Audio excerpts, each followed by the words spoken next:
તો રાજકોટમાં વર્તમાન નગરમાં લોકોએ બેનર લગાવી વિરોધ નોંધાવ્યો છે। બેનરમાં પરપ્રાંતિયો અને વિધર્મીઓને મકાન ન આપવાની અપીલ કરી છે। સ્થાનિક લોકોએ વિધર્મીઓ અને પરપ્રાંતિયોને મકાન ભાડે કે પછી વેચાણથી ન આપવું તેવા બેનર લગાવ્યા। જૈન અને સોની પરિવારો આ વિસ્તારમાં વસવાટ કરે છે। સ્થાનિકોએ અશાંત ધારો લાગુ કરવાની પણ માંગ કરી છે। વિધર્મીઓના ત્રાસથી બેનર લગાવવામાં આવ્યા છે। રાજકોટની સોની બજાર નજીક આવેલા વર્ધમાન નગરની અંદર બેનરો છે તે લગાવવામાં આવ્યા છે અને સ્થાનિક લોકો દ્વારા ભારે વિરોધ છે તે દર્શાવવામાં આવ્યો છે। ખાસ કરીને આ વિસ્તારની અંદર પરપ્રાંતીય અને વિધર્મી લોકો છે કે તેઓ વસવાટ કરવા માટે આવી રહ્યા છે અને તેને કારણે સ્થાનિક લોકો છે તે હેરાન પરેશાન થતા જોવા મળી રહ્યા છે। આપણી સાથે કેટલાક સ્થાનિક લોકો છે તેમની સાથે વાત કરીશું।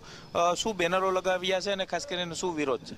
બેનર લગાવવાનો વિરોધ સાહેબ એ છે પહેલાં તો કે આ અત્યારના પૈસા કમાવાની માટે થઈને કે બહારના દલાલો જમીન મકાનના કે જે લોકોને ખબર છે કે અહીંયા આપણે વિધર્મીઓને કે પરપ્રાંતીય લોકોને ભાડે અથવા વેચાણથી આપવાની આપણે સખત મનાઈ કરેલી છે, પણ એ લોકો એનું દલાલીના હિસાબે એ એવોઇડ કરતા બારોબાર સોદા થઈ જતા। ત્યારબાદ અમને જાણ થઈ, મયુરભાઈને જાણ થઈ, તો અમે માથે રહીને સોદા કેન્સલ કરાવ્યા છે। ખુલ્લી વાત કરું છું તમને કે અમારે કોઈ વિધર્મીને પ્રવેશ કરવા દેવો નથી। બીજા નંબરમાં વિધર્મીઓ આવે છે, બીજી ત્રીજી કોમ આવે છે, ત્યાં સુધી આ વર્ધમાનનગર સોસાયટીની વેલ્યુ ડાઉન થતી જાય છે। ત્રીજા નંબરમાં કોમર્શિયલ એકદમ થવા માંડ્યું છે। સવારના 7 વાગ્યાથી રાત્રે 2 વાગ્યા સુધી કોન્સ્ટન્ટ જે કારીગરો લોકો છે કે વિધર્મીઓ જ કહીએ ને, બરોબર છે, એનું આવા જવાનું કોન્સ્ટન્ટ ચાલુ। ન્યુસન્સ એટલું બહારથી આવ્યા હોય, અહીંથી નીકળ્યા હોય, પાછળથી નીકળ્યા હોય, કારખાનામાંથી એના ખાવાનું હોય, રસ્તામાં ઢોળતા જાય। ત્યાર પછી શું થાય, કોઈની ગાડી ઉપર નાખતા જાય કે કોઈના ઘર પાસે નાખતા જાય। એની અંદર શું હોય, આપણે માંસ મટન ને એવું બધું હોય ને, હાડકા આન તે બધું, એટલે અમને સખત વિરોધ છે અને અમે ઘણી વખત ચેતવેલા બી છે એ લોકોને। અમારે કાનૂન કાયદો હાથમાં નથી લેવો એટલે આ અમે આખી પ્રોસેસ કરેલી છે। ચોક્કસ જ અન્ય લોકો આપણી સાથે કેવી મુશ્કેલી અત્યારે આ વિસ્તારના લોકો છે તેમને પડી રહી છે ને આ મકાન વેચવા પાછળનું કારણો શું?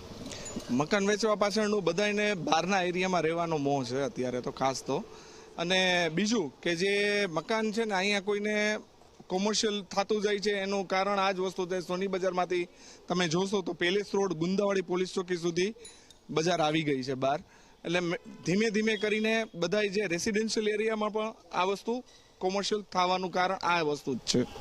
ખાસ કેવી હેરાનગતિ આ વિસ્તારના લોકોને થઈ? એ જ વાત થઈ કે જેમને વાત જે કરેલી છે એ જ વસ્તુની કે ભાઈ લેડીઝ રાતના ટાઈમમાં કે ભાઈ સાંજના ટાઈમમાં છોકરાઓ રમતા હોય અને આ લોકોનો જે વિધર્મી છે એનો ખાસ કરીને જે પ્રશ્ન છે તમે સમજી ગયા છો એ એક વસ્તુ છે ખાસ જ। અન્ય લોકો પણ આપણી સાથે છે। વર્ધમાન નગર અને સોની બજાર આ બંને આસપાસનો વિસ્તાર છે। ખાસ કરીને આ વિસ્તારની અંદર અશાંત ધારો લાગુ કરવાની કોઈ માંગ છે?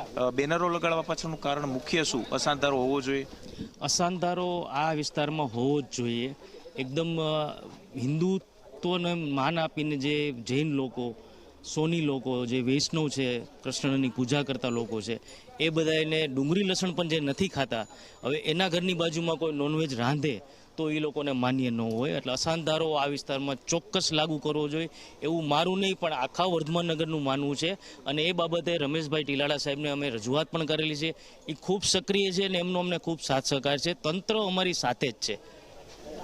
ખાસ કરીને સોની બજારની અંદર પશ્ચિમ બંગાળના જે કારીગરો છે તે મોટી સંખ્યામાં છે, એ કારીગરો અહીંયા વસવાટ કરવા માટે આવે છે કે શું કારણ એમ?